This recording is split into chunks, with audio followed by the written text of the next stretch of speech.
Buenas tardes, mi nombre es Carmen Alvidres y voy a hablar de los caracteres en la sistemática, específicamente de los caracteres morfólogos.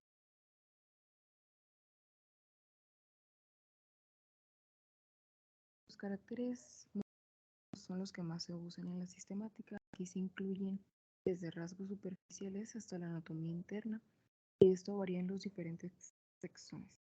Hoy en día siguen siendo fundamentales para la identificación y clasificación. Por ejemplo, en fósiles son la única evidencia disponible.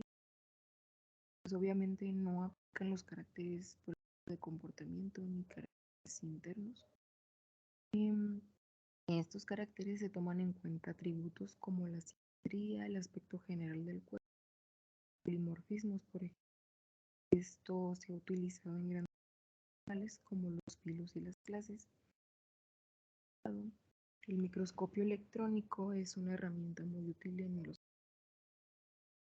ya que esto permite incorporar nuevos caracteres morfológicos como en artrópodos, algas y protoctistas.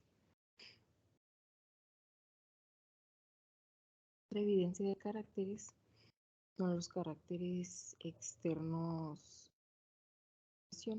Este puede ser útil para distinguir especies con colores muy llamativos, como por ejemplo en las aves, las mariposas y peces arrecifales.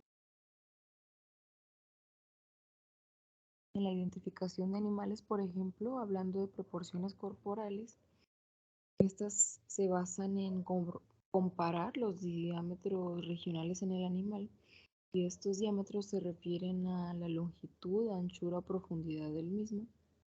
Y según las proporciones corporales, los animales son agrupados en tres grupos. Los primeros son braquiomorfos o brevilíneos, y estos son los que predominan la altura sobre la longitud. Los segundos son los mesomorfos o mediolíneos, y son animales que se inscriben en un cuadrado.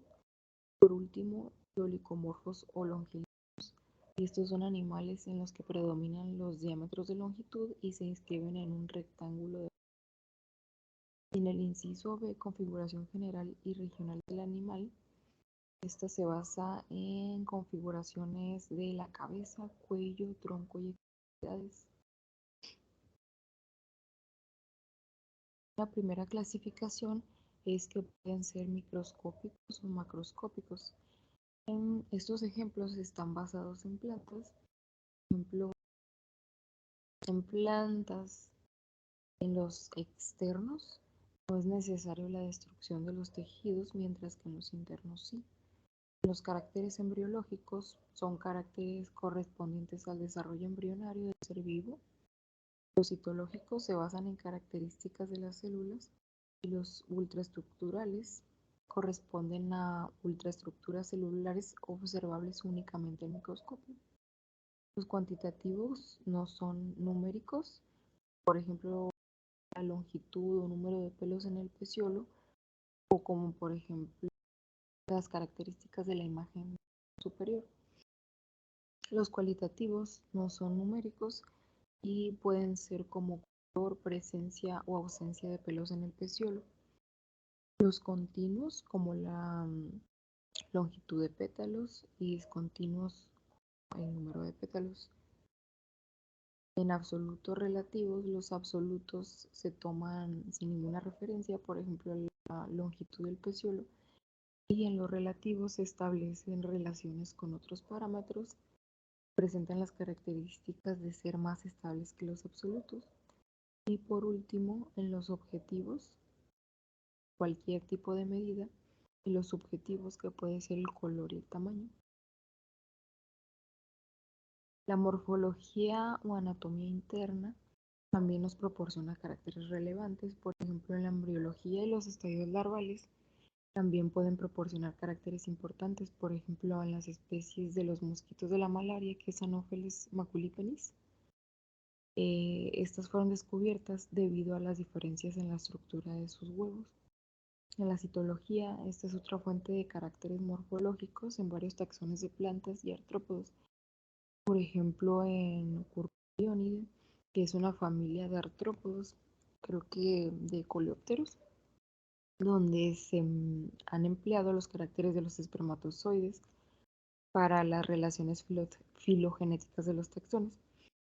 Y por otro lado, las imágenes A, B, C y D corresponden a distintos organismos de la familia Curculionidae, donde se pueden observar diferencias físicas muy evidentes.